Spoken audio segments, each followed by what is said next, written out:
A man parks his van behind a Walmart in Arizona. He used to have a mortgage, a retirement account, a six-figure job in software sales. Now he's trying to figure out where he can legally sleep without getting a knock on the window at 2 a.m. And the strangest part? He still has a job. That's the part that should make you uncomfortable. Because van life in America was supposed to mean freedom, adventure, minimalism, escape from the system. But for a growing number of people, it's becoming something very different. Not rebellion, not travel, not a lifestyle, survival. And once you notice it, you start seeing it everywhere. A Prius with blackout curtains in a hospital parking lot. An Amazon worker brushing their teeth at a gas station sink. A middle-aged woman answering Zoom calls from the front seat of a converted Honda Odyssey because rent went up another 18%. America turned mobility into a housing strategy, and nobody wants to say it out loud, because van life still gets marketed like a dream. Open roads, mountain sunsets, tiny kitchens, carefully edited YouTube thumbnails with titles like, "We quit our jobs to live free." But here's the part nobody talks about. Freedom looks very different when you didn't choose it. There's a massive psychological difference between, "I live in a van because I want to," and "I live in a van because I ran out of options." And that line is starting to disappear. Over the last decade, van life evolved from a counterculture movement into a kind of economic camouflage, a way to make instability look intentional. That's why the content feels so confusing now. You'll watch someone make coffee beside a beautiful forest lake, then casually mention they can't afford an apartment in the city where they work. And suddenly the aesthetic cracks. Because underneath the cinematic drone shots and cozy LED lights is something much darker. People adapting to a society that no longer guarantees stability, even for the employed. At first, this looks like a personal failure, but it isn't. That's the trap. America has always been obsessed with individual responsibility. If you're struggling financially, the assumption is that you made bad choices, worked too little, spent too much, didn't plan ahead. But when millions of people start downsizing their entire existence just to survive basic living costs, that's no longer an individual story. That's structural. And this is where things get uncomfortable. Because van life exposes a contradiction at the center of modern American culture. We celebrate freedom more than almost any country on earth. But more and more people are discovering that freedom without security is just instability with better branding. A person living in a van can technically go anywhere, but if they're constantly worried about fuel prices, police encounters, healthcare, internet access, parking laws, and whether their engine will survive another winter, are they actually free? Or just untethered? And maybe the most revealing part is who's entering van life now. It's no longer just young backpackers or off-grid minimalists. It's nurses, teachers, delivery drivers, remote workers, divorced fathers, retirees with shrinking savings, people who did everything they were told to do, people who played by the rules, and still ended up sleeping in parking lots. That changes the emotional meaning completely. Because historically, the American dream was built around permanence. A home, a neighborhood, a stable future. Van life represents the opposite. Movement instead of roots. Adaptation instead of stability. Temporary solutions replacing long-term security. And America keeps reframing that instability as empowerment because admitting the truth would force a much bigger conversation. A conversation about wages, housing, debt, healthcare, and the terrifying possibility that full-time work no longer guarantees a normal life. That's why these stories resonate so deeply online. Even people who would never live in a van can feel something shifting underneath society. A quiet realization that the floor feels less solid than it used to. And maybe that's why van life content exploded during the same years trust in institutions collapsed. People stopped believing stability was waiting for them, so they started romanticizing mobility instead. And if that thought hit something deep for you, that's probably why conversations like this matter. Subscribe if you want more videos that look past the surface and unpack what's really happening underneath modern life. Because this story is about much more than vans. It's about what happens when an entire society slowly adjusts itself to decline, while pretending it's freedom. The strange thing about van life is that America already rehearsed this story once before. Not with vans, with trailers. After World War II, Trailer parks exploded across the United States. At first, they were marketed almost the same way van life is marketed now: flexible, affordable, independent. A modern way to live outside traditional systems. But over time, something happened. The people living there became poorer, older, more economically fragile. And eventually, trailer parks stopped representing freedom in the American imagination. They became associated with instability and decline. That shift matters, because it reveals a pattern America repeats constantly. When economic pressure forces people into smaller and more temporary ways of living, the culture initially reframes it as innovation. Tiny homes become minimalism. Working multiple jobs becomes a side hustle. Sleeping in vehicles becomes nomadic freedom. The language changes first. Then, reality catches up later.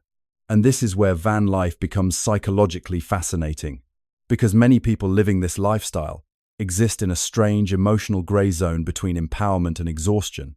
Some genuinely love it. Others are quietly trying to survive without feeling like they failed. Those two groups now occupy the exact same visual culture online, and you can feel the tension. A creator uploads a beautiful sunrise shot from Utah.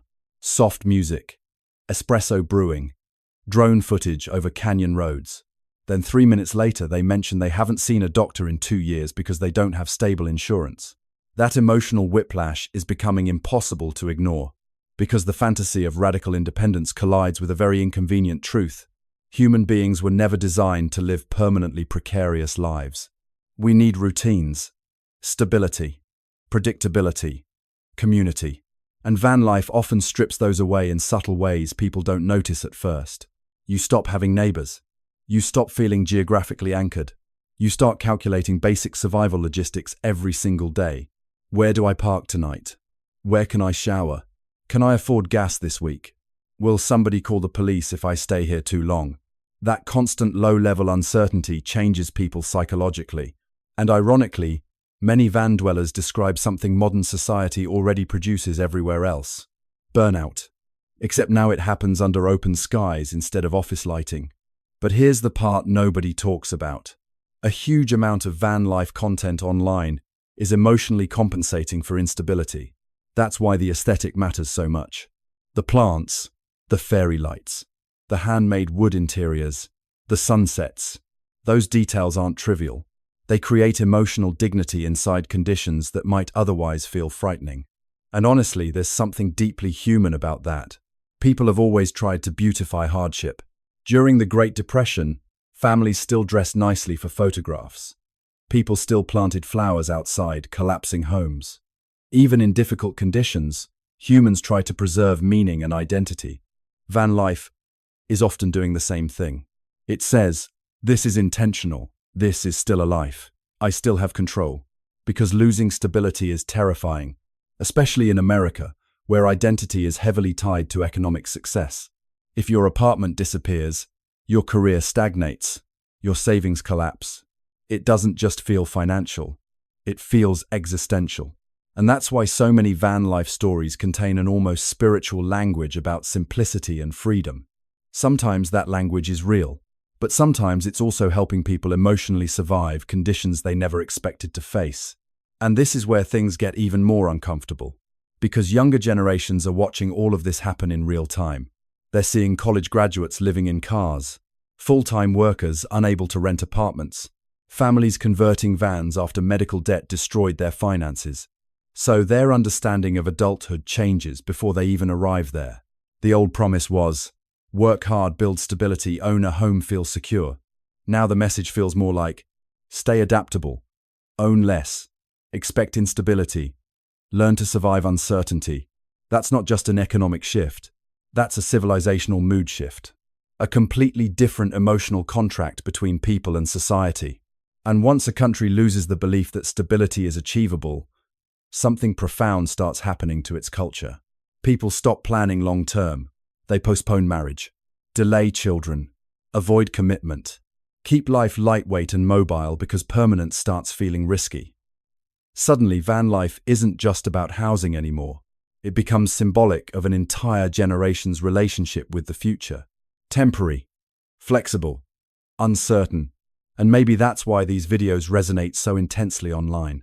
Not because everyone wants to live in a van, but because millions of people quietly recognize the feeling underneath it. The feeling that modern life is becoming harder to hold on to no matter how responsibly you behave. And when a society starts normalizing survival strategies as aspirational lifestyles, that usually means something deeper is breaking underneath the surface. There's another reason van life feels so emotionally charged in America. Deep down, it touches one of the oldest myths in the country's identity, the frontier.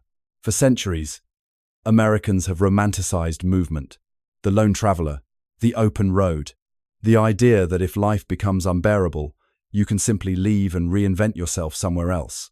That mythology is everywhere in American culture. Cowboys, road trips, Route 66, motorcycles disappearing into the desert, the idea that freedom exists just beyond the horizon. Van life taps directly into that emotional circuitry. That's why it feels bigger than just housing. It activates a national fantasy about escape. Escape from bosses, from bills, from cities, from expectations, from a system people increasingly believe no longer works for them. But here's the uncomfortable contradiction. The frontier once represented expansion.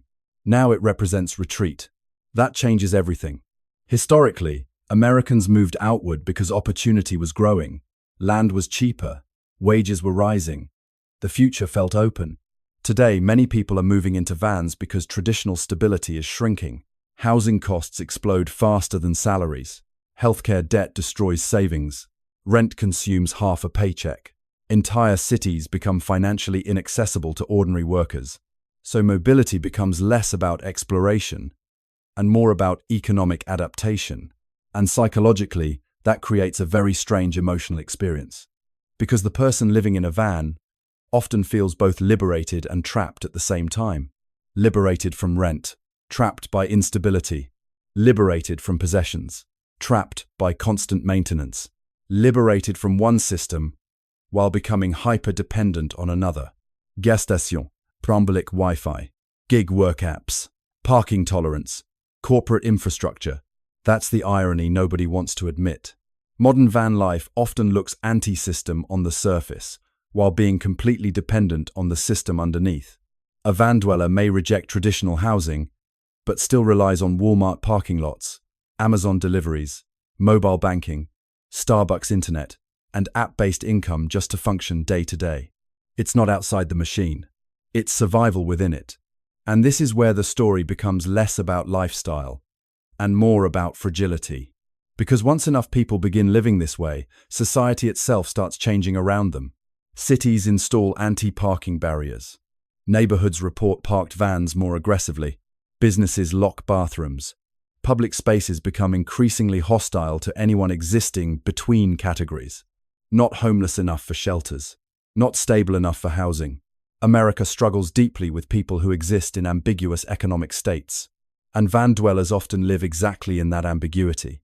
They may have jobs, money in the bank, a gym membership, a YouTube channel, but they also might not know where they'll sleep next week if their transmission fails.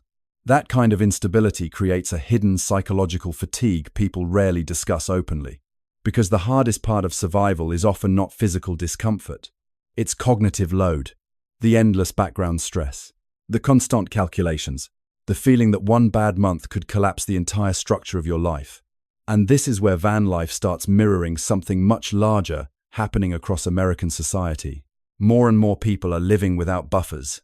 No savings buffer, no healthcare buffer, no housing buffer, no emotional buffer. One emergency away from freefall. That condition changes how people think.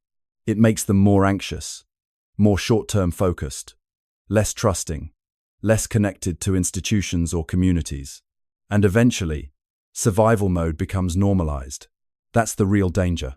Not van life itself, but the cultural normalization of instability. Because humans adapt incredibly well to worsening conditions when those conditions arrive gradually. That's why entire societies can decline without fully noticing it. The changes happen slowly enough to feel temporary. People say, it's just for now, just until things improve, just until I save enough. But sometimes, temporary quietly becomes permanent. And this is where things become emotionally complicated.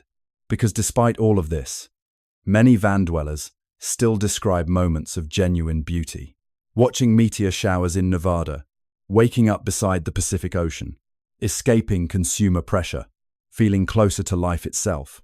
Those experiences are real, which makes the entire phenomenon harder to categorize. Van life is not purely tragedy, not purely freedom. It's something far more revealing, a society trying to emotionally rebrand insecurity into meaning. And honestly, maybe people have no choice. Because when institutions stop providing stability, individuals start building psychological survival narratives instead. This made me freer. This made me stronger. This helped me discover what matters. Sometimes those statements are deeply true, but sometimes they're also helping people endure a reality they never would have voluntarily chosen. And maybe the clearest sign that something fundamental has shifted is that millions of viewers watch these stories not with shock, but with recognition. Maybe the most revealing part of all this is what van life says about the future of the American middle class. Because for decades, the middle class wasn't just an income category. It was a psychological promise. The promise that ordinary effort would eventually produce stability. Not luxury, not wealth, just a life solid enough to stand on. A home, healthcare, retirement, a predictable future. That promise shaped how Americans understood adulthood itself. You could delay gratification because stability supposedly waited at the end of the tunnel. But what happens when people stop believing the tunnel leads anywhere? That's the emotional atmosphere surrounding modern van life. Not hopelessness exactly, something stranger, adaptation without expectation. And you can hear it in the language people use now. Flexible, mobile, minimal, location independent. These words sound empowering on the surface, but underneath, they often reflect a deeper cultural realization. People no longer trust permanence. And once a society loses faith in permanence, almost everything changes. Relationships become more fragile. Communities weaken. Long-term planning disappears. Identity itself becomes temporary and portable. People stop asking, "How do I build a stable life?"